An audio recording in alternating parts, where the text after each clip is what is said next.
الحمدللہ وکفی وسلام علی عبادہ الذین اصطفی۔ حدیث نبوی۔ قال النبی صلی اللہ علیہ وسلم الانات من اللہ والعجلۃ من الشیطان۔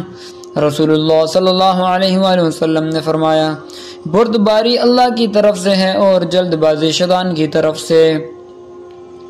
حدیث کا مطلب یہ ہے کہ جب کسی دنیاوی کام کو اس کے تمام پہلو پر نظر ڈالے بغیر شروع کیا جائے اور وہ کام انجام کو نہ پہنچے تو دل میں یہ وسوسہ پیدا ہوتا ہے کہ یہ کام شیطان کی طرف سے ہوگا، اسی وجہ سے انجام کو نہیں پہنچا۔ تو اس حدیث میں حکم دیا گیا ہے کہ پہلے کام کے تمام پہلوؤں کو دیکھ لیا جائے، اس کے بعد اس کو شروع کیا جائے۔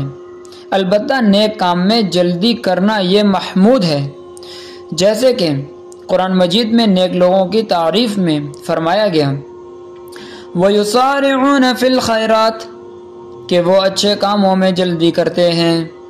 ملا علی قاری رحمہ اللہ شرح مشکات میں فرماتے ہیں کہ عبادت کے شروع کرنے میں جلدی کرنا یہ اچھا اور بہترین عمل ہے، مگر درمیان عبادت میں جلد بازی کرنا یہ مذموم ہے۔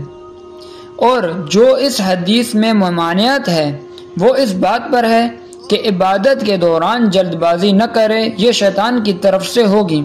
مثلا کوئی آدمی نماز پڑھنا چاہتا ہے تو اب نماز کو جلدی شروع کرے، یہ تو محمود اور اچھا عمل ہے، مگر جب نماز شروع کر دی تو پھر جلد بازی نہ کرے، اس وقت جلد بازی کرنا یہ شیطان کی طرف سے ہوگی۔ اس حدیث سے معلوم ہوتا ہے کہ جلد بازی میں کیے گئے کام ہمیشہ تو نہیں لیکن عموماً منزل مقصود تک نہیں پہنچتے۔